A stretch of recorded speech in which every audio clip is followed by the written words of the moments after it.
this video, we're going to be taking a look at Princess Leia Organa in her Bespin Cloud City outfit for the Vintage Collection.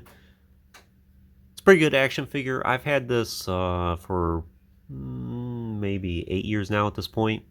I actually got her from Tungori, and not sure if the video will go up before or after this one. I reviewed the OTC, or Original Trilogy Collection, Bespin Leia previously, and I mentioned how on this action figure it had the designs on her gown here, while in the TVC one it didn't. But upon further research, I saw that the TVC figure actually does have the floral designs on her gown, but just the Tungori sample I have, for whatever reason, does not have that.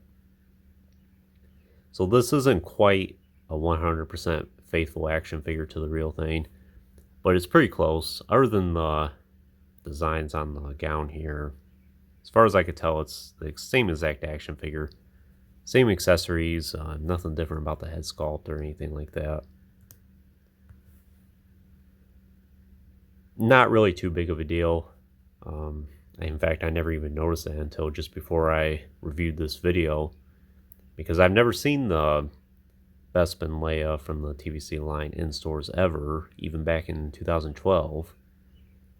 The only action figure from that wave I ever really saw was like the Shock Trooper in stores. The rest of them, never saw. This is a pretty good action figure. It's not the best Leia on the planet, but it's pretty good. I'm a fan of Leia in this outfit.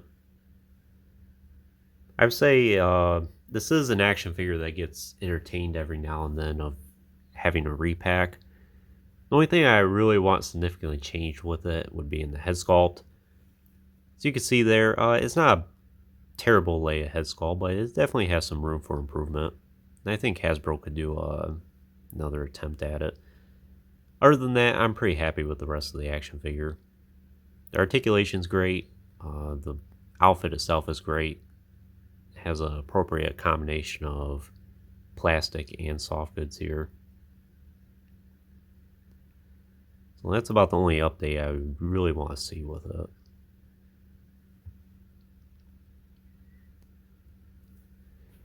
In some ways, between these two action figures, I think the OTC head sculpt is maybe even a little bit better. It's really hard to tell.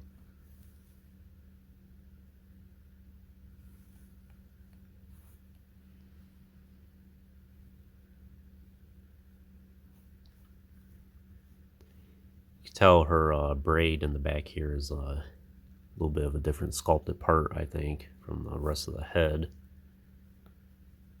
They did do a nice job with the detailing on that.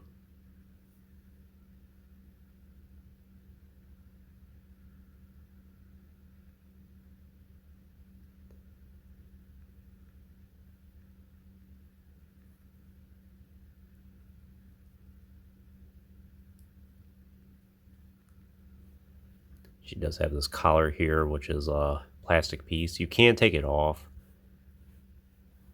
And I think it's just meant to complement her gown here.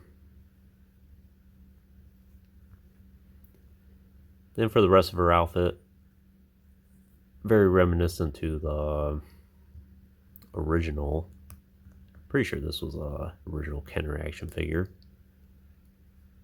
See, she has the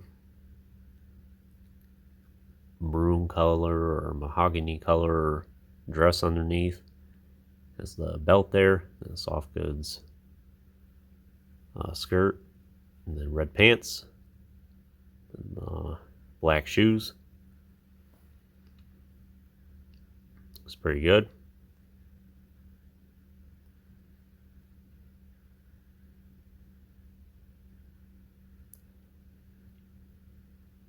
And it is able to be, or you are able to take the collar off and the gown if you want to.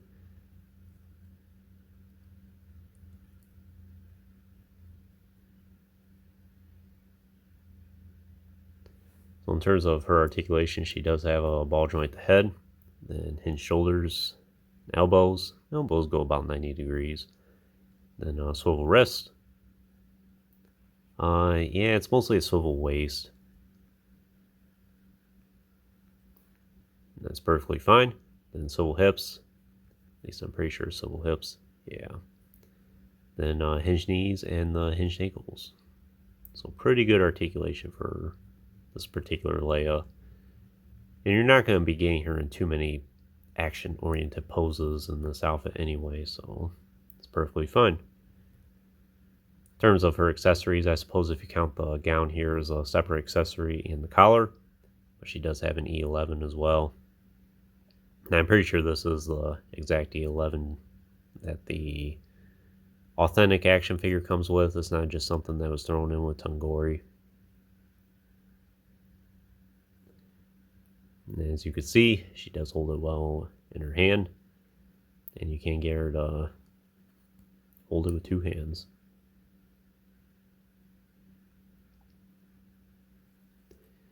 And she does fit all right on a stand. You would think especially with the hole in her foot being much closer to her toe, that there wouldn't be a whole lot of space to put a stand on. And it's not perfect, but she does stay in place pretty good.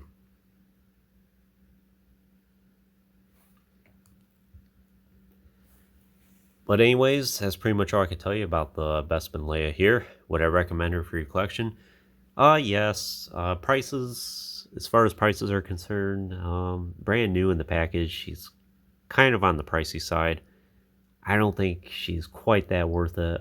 I've seen prices go like $60, $70, $100 even for this. Definitely not worth quite that amount. Tungori does get her in still, even to this day, every now and then. Like I said, it's been 8 years since I have gotten this. And I think I paid $11 at the time for her, so not a bad deal at all. So I would hold out for a deal like that. Or if you really want one for your collection, I would recommend looking for a loose version. Unless you're a carded collector, of course, then that's totally up to you. And she is in the package where she has the traditional vintage card and then the Lost Line package, which I'll explain more about the Lost Line in a video down the road with some of the other figures.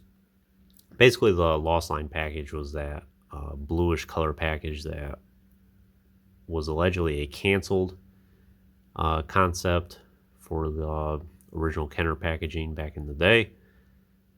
And there were 6 or 7 action figures that were featured in that, and it was in the Jar Jar Binks Carbonite set. Perhaps I'll do a video on that entire wave at some point. I have most of the action figures, and the ones I'm missing are not too hard to get a hold of. In fact, the only ones I'm really missing are the Jar Jar and then the Shock Trooper. I do have the rest here.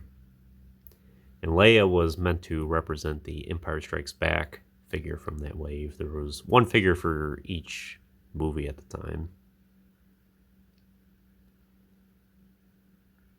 A good figure overall. Happy she's part of my collection. Always a fan of Leia. And I think Leia looks pretty good in this outfit. But anyways, that concludes this review. I hope you enjoyed it. Stay tuned for plenty more reviews in the future. There will always be more to come. If you haven't already, please like the video and subscribe to the channel. I always appreciate all your support. And check out some links in the description if you haven't done so already. As always, thanks for watching.